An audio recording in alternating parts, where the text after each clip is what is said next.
morning students.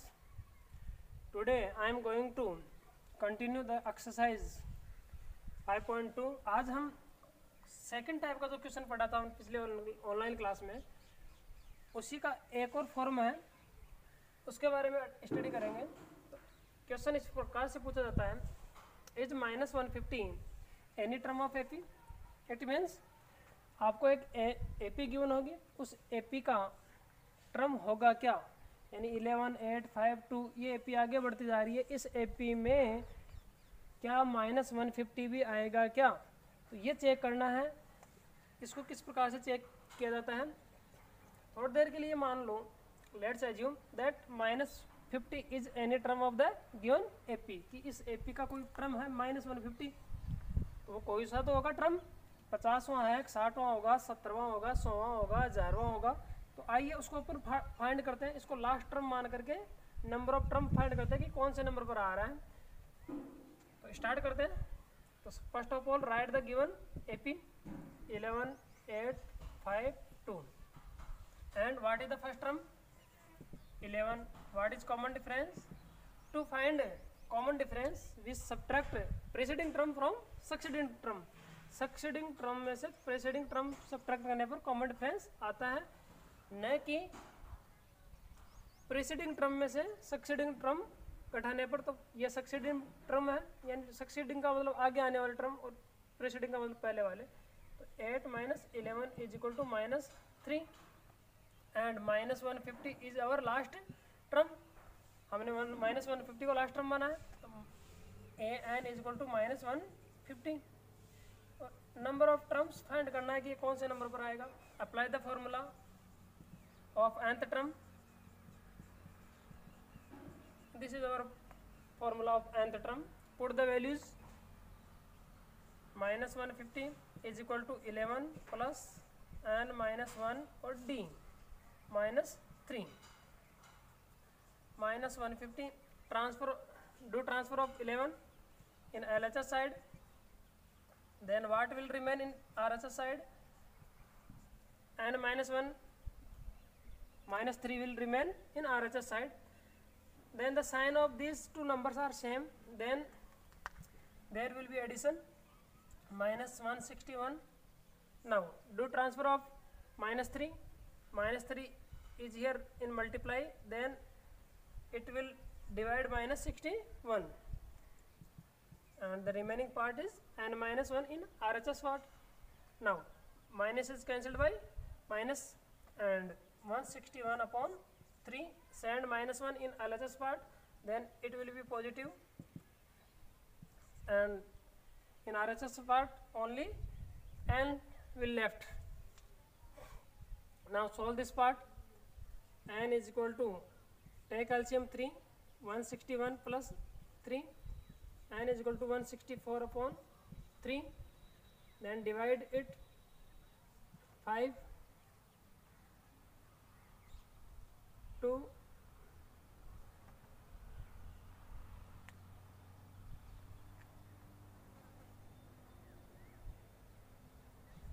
2.3। 164 को 3 से divide करने पर 52 एंड 2.3 हमारे पास में आया। अब देखिए ये इंटीजर नहीं है, पॉजिटिव इंटीजर नहीं है, इस कारण से -150 इसमें नहीं आएगा। एक एग्जांपल देना चाहता हूँ, जैसे हमारी फैमिली में जो नंबर ऑफ मेंबर्स है वो कभी 5.5 नहीं होती, 5 and 2.3 नहीं होती। परिवार में सदस्यों की संख्या 5.5 नहीं होती, 6.25 नहीं होती, 6 सही 1/2 नहीं होती। तो उसी प्रकार से एपी में भी नंबर ऑफ जो टर्म्स होते हैं वो कभी भी डेसिमल में या फिर रेशनल नंबर में नहीं होते हैं, वो पॉजिटिव इंटीजर्स में होते हैं, नेचुरल नंबर्स में भी होते हैं। तो ये नेचुरल नंबर नहीं है, इसलिए इस एपी में -150 का कोई एग्जिस्टेंस नहीं है। इसका आंसर लिखेंगे because 52 and 2.3 is not positive integer और नेचुरल नंबर।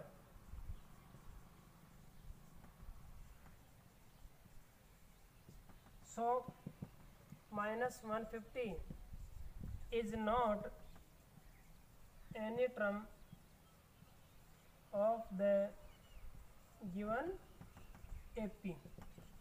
इस गिवन एपी का कोई भी टर्म -150 नहीं है। इस प्रकार से हम ये चेक करते हैं कि ये इसका टर्म है या नहीं है।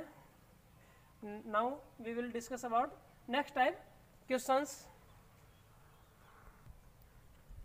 नेक्स्ट टाइप के क्वेश्चन में इस प्रकार के क्वेश्चन आते हैं, how many 2 digit numbers are divisible by 7। ये लैंग्वेज चेंज भी हो सकती है, 2 डिजिट की जगह 3 डिजिट नंबर भी आ सकता है, 4 डिजिट नंबर भी आ सकता है, और यहाँ पर 7 की जगह अन्य नंबर आ सकता है। डिविजिबल के अलावा एक वर्ड और आ सकता है, मल्टीपल। मल्टीपल, उसमें कन्फ्यूजन नहीं होना है। डिविजिबल या मल्टीपल सेम मीनिंग प्रोवाइड करते हैं। 7 की जगह कुछ भी आ सकता है, और यहाँ पर 2 डिजिट नंबर या 3 डिजिट नंबर आ सकता है। तो इस क्वेश्चन को सोल्व करने से पहले आपको कुछ बेसिक्स क्लियर होने चाहिए।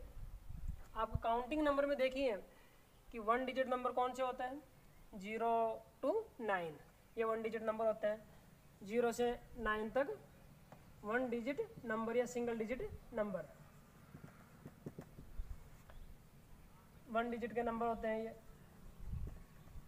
और 10 से 99 तक 2 डिजिट के नंबर होते हैं, और 100 से 999 तक 3 डिजिट के डिजिट्स होते हैं। तो पहले इस क्वेश्चन को पढ़ करके आपको ये बताना है, ये ध्यान में रखना होता है कि किन डिजिट्स की बात कर रहे हैं, 2 डिजिट्स के नंबर। तो 2 डिजिट नंबर हम राइट कर लेंगे पहले, 2 डिजिट नंबर्स 10 से स्टार्ट होते हैं, 10, 11, 12 डॉट डॉट डॉट, और ये 98, 99 तक होते हैं। अब इन नंबर्स में से भी हमें को सभी को नंबर्स को इंक्लूड नहीं करना है, इनमें से केवल वही नंबर इंक्लूड करेंगे जो 7 से डिविजिबल है। तो 7 से डिविजिबल नंबर्स देखिए, इनमें कौन कौन से हैं, द नंबर डिविजिबल बाई 7 से डिवाइड कौन हो रहा है, 10 7 से डिवाइड नहीं हो रहा है, 10 डिविजिबल नहीं है, ये मल्टीपल नहीं है इसका, 11 भी नहीं है, 12 भी नहीं है, 13 भी नहीं है, 14 होगा। तो इसका ये एपी बन जाएगी हमारे पास में एपी। 14 2 डिजिट की ऐसी नंबर है जो 7 से डिविजिबल है। 14 के बाद में 21 आएगा, 28 आएगा। इसके अलावा जो 2 डिजिट के नंबर हैं 28 से पहले वो डिविजिबल नहीं है 7 से। इस प्रकार से लास्ट में देख लीजिए 99 7 से डिविजिबल है या नहीं है, इधर डिवाइड दे करके चेक कर लेना, 99 को 7 से डिवाइड करना है।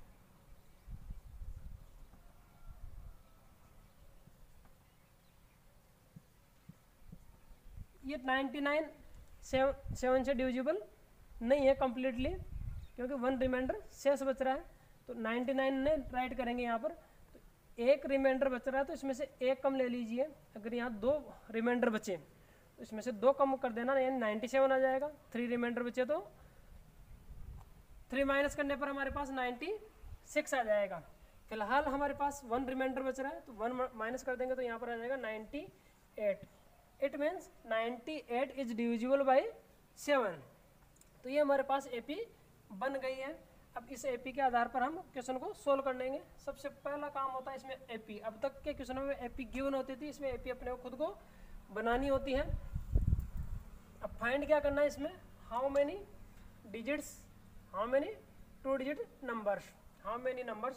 तो पिछले क्लास में बताया था कि जब इस प्रकार का वर्ड क्वेश्चन में है, how many numbers, find number of terms, तो हमारे को किसकी वैल्यू फाइंड करनी होती है, एन की वैल्यू फाइंड करनी होती है। तो इसमें एन की एक चीज़ क्लियर होगी कि एन फाइंड करना है हमारे को। अब बताइए इसमें फर्स्ट टर्म कितना है, 14। कॉमन डिफरेंस फाइंड करेंगे, कॉमन डिफरेंस 21 माइनस 14, ऐसा सब्ट्रैक्ट करके भी फाइंड कर सकते हैं। और हमारे को पता है 7 से डिविजिबल है, तो सब में डिफरेंस 7 का होगा, इसलिए हम 7 डायरेक्टली भी यूज़ कर सकते हैं। और ये 98 क्या है, ये लास्ट टर्म है, 7 से डिवाइड होने वाले जितने भी 2 डिजिट नंबर है उनमें 98 सबसे लास्ट में आता है, इसलिए ये an की वैल्यू हो गई an इज इक्वल टू 98 और n फाइंड करना है। मैक्सिमम स्टूडेंट मिस्टेक ये करते हैं, इस 98 को n की वैल्यू समझ लेते हैं और वो n फाइंड करने लग जाते हैं। तो इस डाउट को क्लियर करें। तो n की वैल्यू फाइंड करने के लिए an का फॉर्मूला लगा दीजिए a प्लस n माइनस 1 और d, और अभी मैंने पिछले प्रोसेस बताया उसके अकॉर्डिंग आप n की वैल्यू फाइंड कर लेंगे। n की वैल्यू फाइंड करके हम 98 इज इक्वल टू a 14 हो गया प्लस n का n माइनस 1 और d हो गया 7। 14 इधर आकर के माइनस होगा तो माइनस करने पर कितना आ जाएगा 84।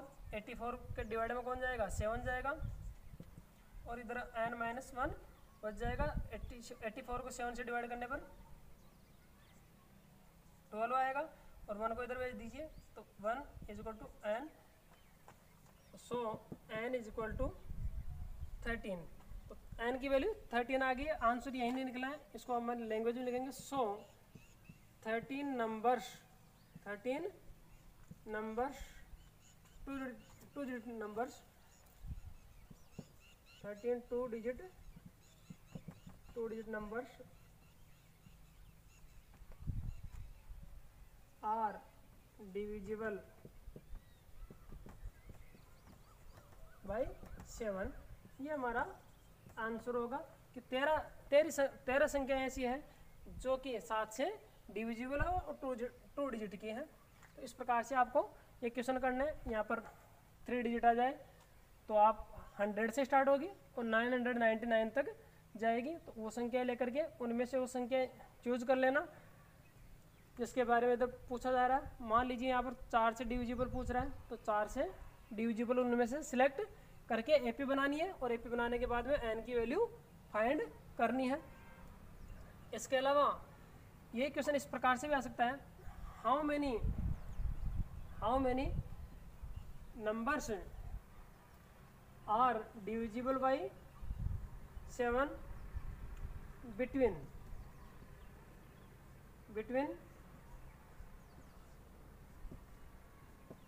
500 to 1000। इस प्रकार से क्वेश्चन आ जाए आपके पास, उसको किस प्रकार से करेंगे?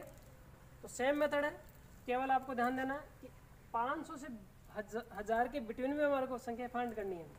तो यहाँ पर 2 डिजिट 3 डिजिट का नंबर नहीं है, डिजिट्स गिवन है, नंबर गिवन है। तो एपी बना लेंगे एपी। अब ये बताइए कि 500 नंबर्स बिटवीन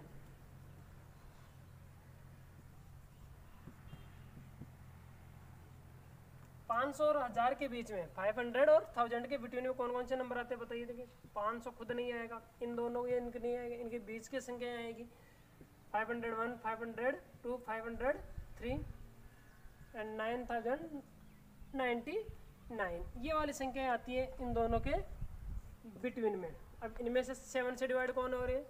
डिविजिबल बाई 7। इनमें से वो नंबर सिलेक्ट कर लीजिए जो 7 से डिविजिबल है, उससे हमारे पास एपी बन जाएगी। चेक करते हैं कि 501 7 से डिविजिबल है या नहीं है। तो 501 को डिवाइड किया 7 से तो हमारे पास 4 रिमाइंडर बच गया। ऐड करेंगे 3 ऐड करेंगे, उसमें 1 तो ऑलरेडी था ही, 3 ऐड करने पर 504 आएगा और ये 14 2 टाइम। तो फर्स्ट नंबर आ गए 504। अब इसमें 7 ऐड कर देंगे 511 एंड सो ऑन। इस प्रकार से चलते जाएंगे। अब लास्ट में देख लीजिए लास्ट टर्म कौन सा होगा जो 7 से डिविजिबल होगा। इसके लिए हम इसको डिवाइड करेंगे।